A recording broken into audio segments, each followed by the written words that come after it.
আজি মোৰ সোণালী মুৰ্গী পোৱালিখিনিৰ 12 নম্বৰ দিন আৰু 12 নম্বৰ দিনৰ এয়া ৰাতিপুৱা আজি 12 নম্বৰ দিনৰ কাৰণে আজি দিছোঁ IBD ভেকচিন মুৰ্গী পোৱালিখিনিক এয়া খাবলৈ দি আছোঁ IBD ভেকচিন দি আছোঁ আৰু এটা শ্বৰ্টত কম ভালকৈ IBD ভেকচিনটো কেনেকৈ কৰিব পাৰি সেইটো অন্য এটা শ্বৰ্টত আলোচনা কৰিম। এতিয়া এয়া মুৰ্গী পোৱালিখিনিয়ে খাই আছে ভেকচিন আৰু ৰাতিপুৱা 7টামান বজাতে আপোনাৰ দানাখিনি দি দিছিলোঁ আৰু অলপ সময় আপোনাৰ ইহঁতক পিয়াহত ৰাখিছিলোঁ। পিয়াহত ৰখাৰ কাৰণে এতিয়া ভালদৰে ভেকচিনটো খাই আছে মুৰ্গী পোৱালিখিনিয়ে আৰু ভিতৰৰ টেম্পাৰেচাৰ বুলি ক'লে 31-32 ডিগ্ৰী চেলচিয়াছ হৈ আছে ভিতৰত ব্ৰুডিং টেম্পাৰেচাৰ আৰু আজি হৈ গ'ল 12 নম্বৰ দিনৰ ৰাতিপুৱা।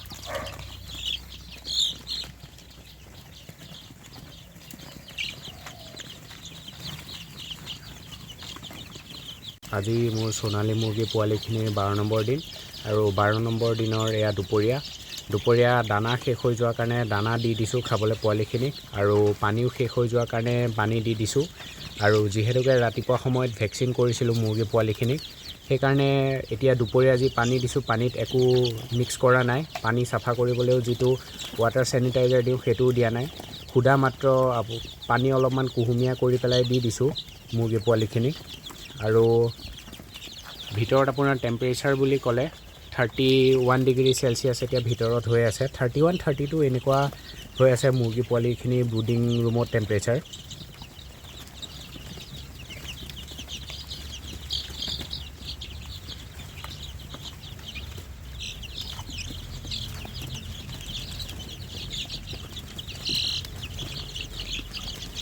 আজি সোণালী মুৰ্গী পোৱালিৰ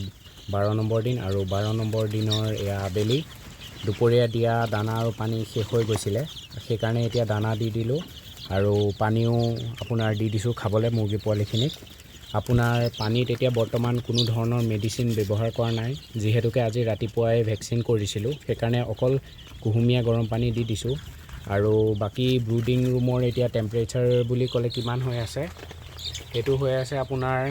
31 ডিগ্ৰী আৰু 32 ডিগ্ৰী যিহেতুকে আপোনাৰ সন্ধিয়া হৈ আহিছে সেইকাৰণে ঠাণ্ডাটো অকণমান পৰে সেইটো কাৰণে অকণ টেম্পাৰেচাৰটো সন্ধিয়া সময়ত আৰু ৰাতি দৰকাৰ হয় মুৰ্গী পোৱালিখিনিক।